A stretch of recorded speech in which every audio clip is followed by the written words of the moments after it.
Douglas Sky Raiders rewrote the history of close air support. They were the first aircraft ever to carry their own weight in bomb loads. They became one of the best known, most effective propeller-driven aircraft the world would ever see. For more years than any other plane in aviation history, they were the guts and the backbone of the United States Navy. Yet, this versatile eagle of naval aviation came within a whisker of not being born at all.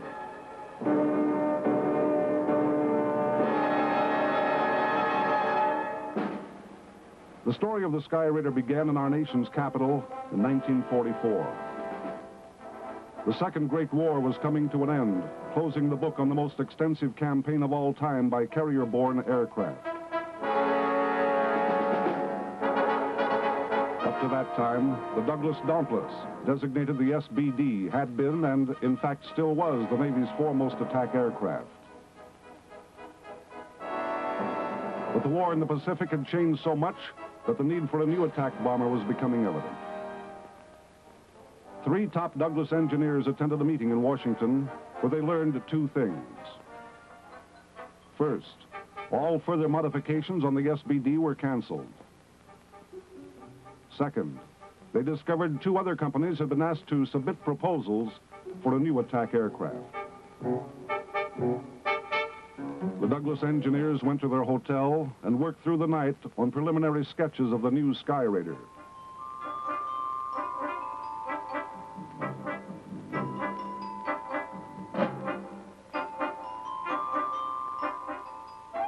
The following morning was the deadline for any consideration. The sketches intrigued the Navy enough that Douglas was allowed to enter the competition and eventually was awarded the contract.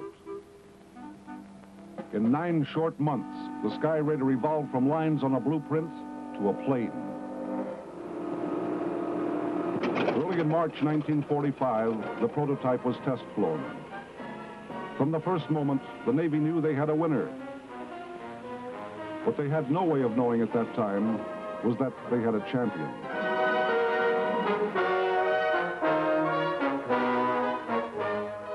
The Navy had been searching for a new dive bomber, attack aircraft, to meet the changing tactical and operational requirements.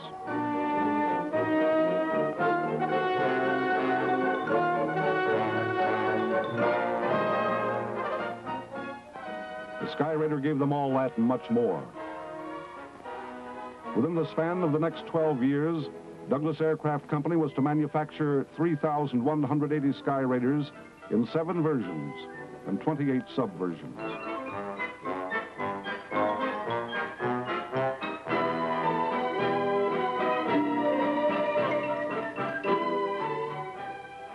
January 1948, the USS Coral Sea embarked on her maiden voyage.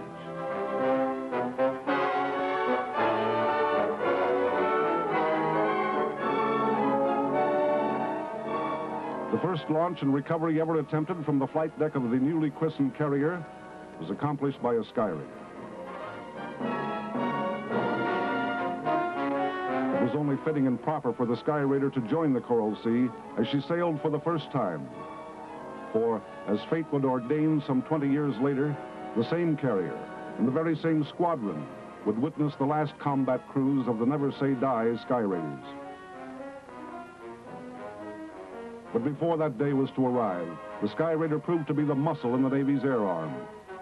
She earned her nickname, the Pedigreed Pulverizer, as the Sky Raider served with distinction in 2 major wars.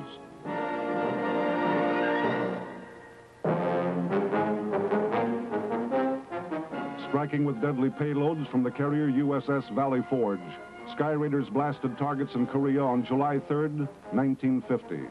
Just 3 days after the start of the United Nations action.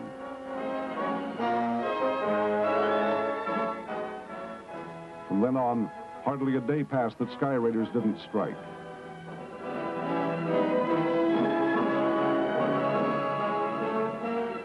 Since the Korean War, Sky Raider squadrons on board America's 15 attack carriers have been on the line ready to perform in every Cold War situation where naval power has been brought to bear. Lebanon, Suez, Matsu, Quemoy, the Dominican Republic, Cuba, and Vietnam.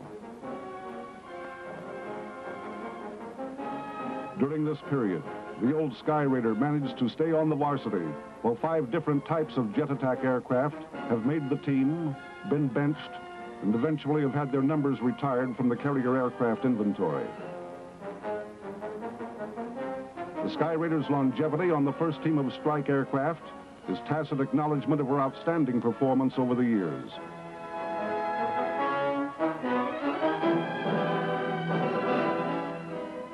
Above all, the Sky Raider was versatile, equipped to perform 4 major missions: day attack,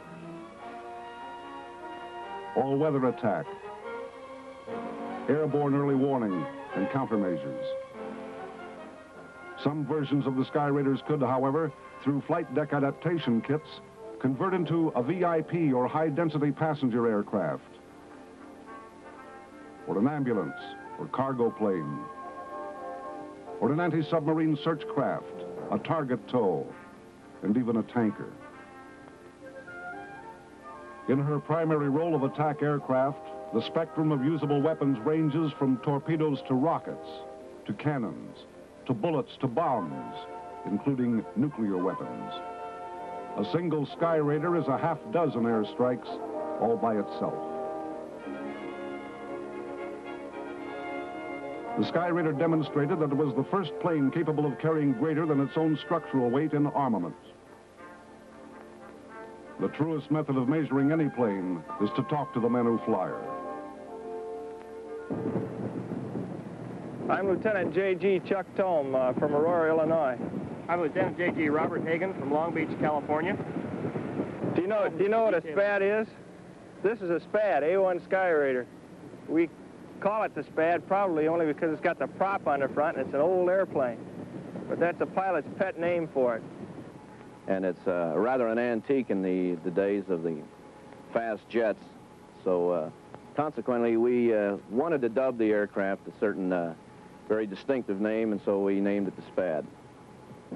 Oh, we really love them. I think there isn't a SPAD pilot in the fleet that's not flying it that really wanted them. Like, in my case, I wanted them before I even came into the Navy, so I would have really been disappointed flying any other version. Well, in the Korean War, the SPAD was used generally as a strike aircraft.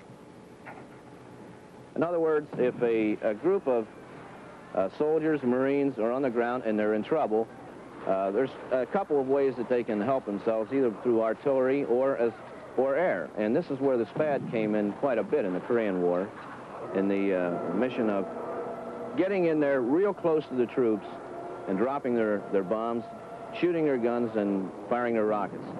And the ground troops really had a lot of confidence in the old SPAD because the plane is stable. It really is a stable platform for ordnance delivery, and the pilots, of course, were outstanding, and they could really get their ordnance on the target.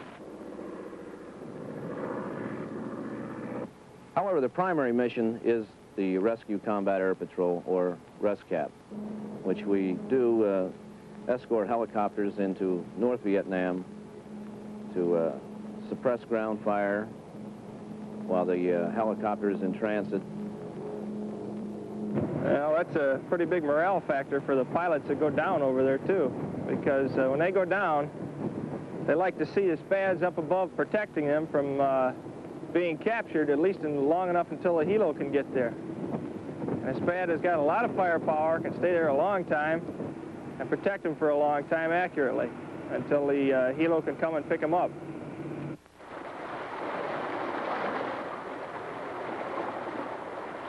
After more than 20 years, the huge old bird saw its last combat action in Vietnam.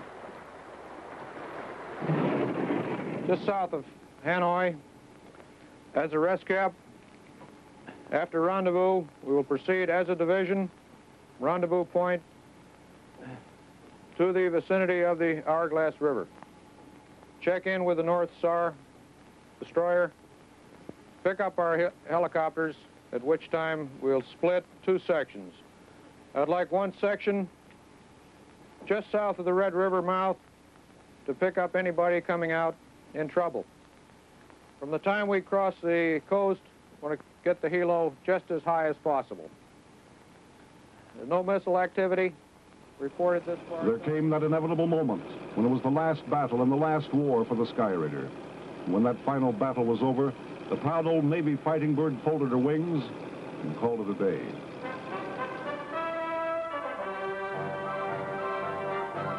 She came home from Vietnam in style.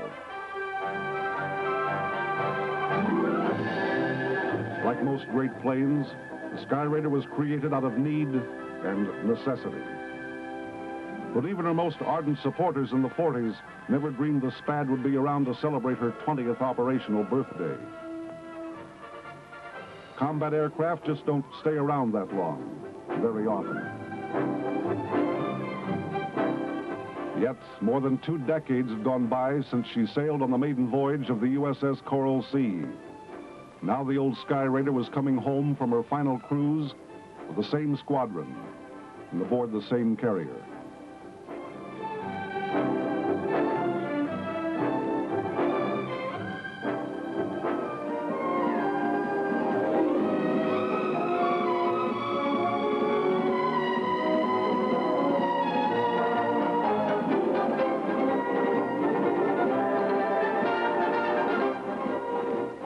Now that final moment was at hand. Bureau number 35300 taxied past the side boys. The crowd stood at attention. And the last Navy Sky Raider was formally piped over.